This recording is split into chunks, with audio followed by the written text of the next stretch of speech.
చెప్పనా ఓకేనా? స్టార్ట్.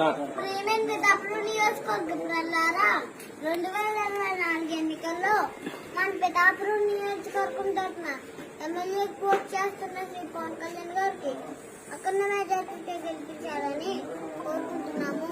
మనందరికీ తెలుసు, డబ్బులు పంచకుండా ఎన్నికల్లో గెలవడం అసాధ్యమని.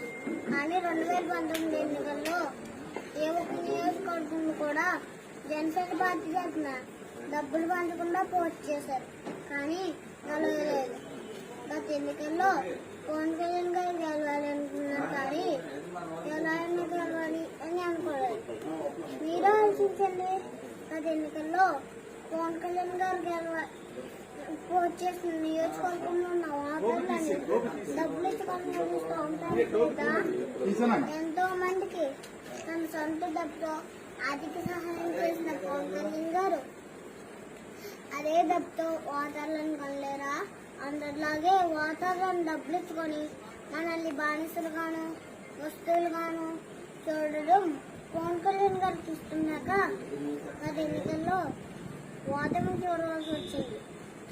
రాజకీయాల్లో గెలుపు కోసం ఎన్నో కుట్రలు కుతంత్రాలు రాజకీయ తంత్రాలు చేసే రాజకీయ నాయకుల్లో కాకుండా గెలుపు అనేది ప్రజానిర్ణయం అని నమ్మి మనమే నమ్మకంతో ధైర్యంగా పోటీ చేస్తున్న శ్రీ పవన్ కళ్యాణ్ గారికి గెలిపించుకోవడం మన బాధ్యత. జై జనసేన.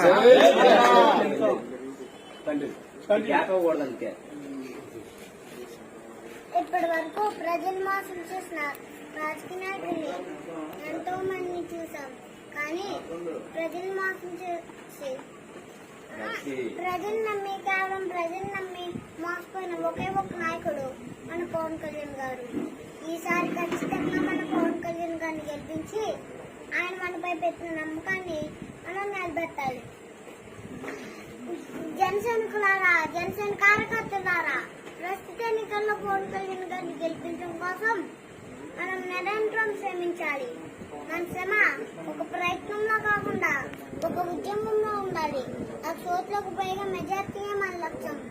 పితాపురం నియోజకవర్గంలో ఓటుకున్న యువత అందరూ నిరంతరం నీ భవిష్యత్తు కోసం ఆలోచించి యువతకు ఉద్యోగ అవకాశాలు కల్పించడమే ప్రధాన లక్ష్యంగా పెట్టుకున్న పవన్ కళ్యాణ్ గారికి ఈ అమూల్యమైన ఓటు వేసి గెలిపించేది. పితాపురం నియోజకవర్గంలో ఉన్న ప్రజలందరూ ఈ బిడ్డల భవిష్యత్తుకు బంగారు బాతులు వేసే ఈ బిడ్డ పవన్ కళ్యాణ్ గారికి ఈ అమూల్యమైన ఓటు వేసి గెలిపించండి. జై పవన్ కళ్యాణ్, జై పవన్ కళ్యాణ్, గట్టిగా చెప్పండి జై పవన్ కళ్యాణ్, గట్టిగా చెప్పండి జై పవన్ కళ్యాణ్. సూపరమ్మ. జై జనసేన.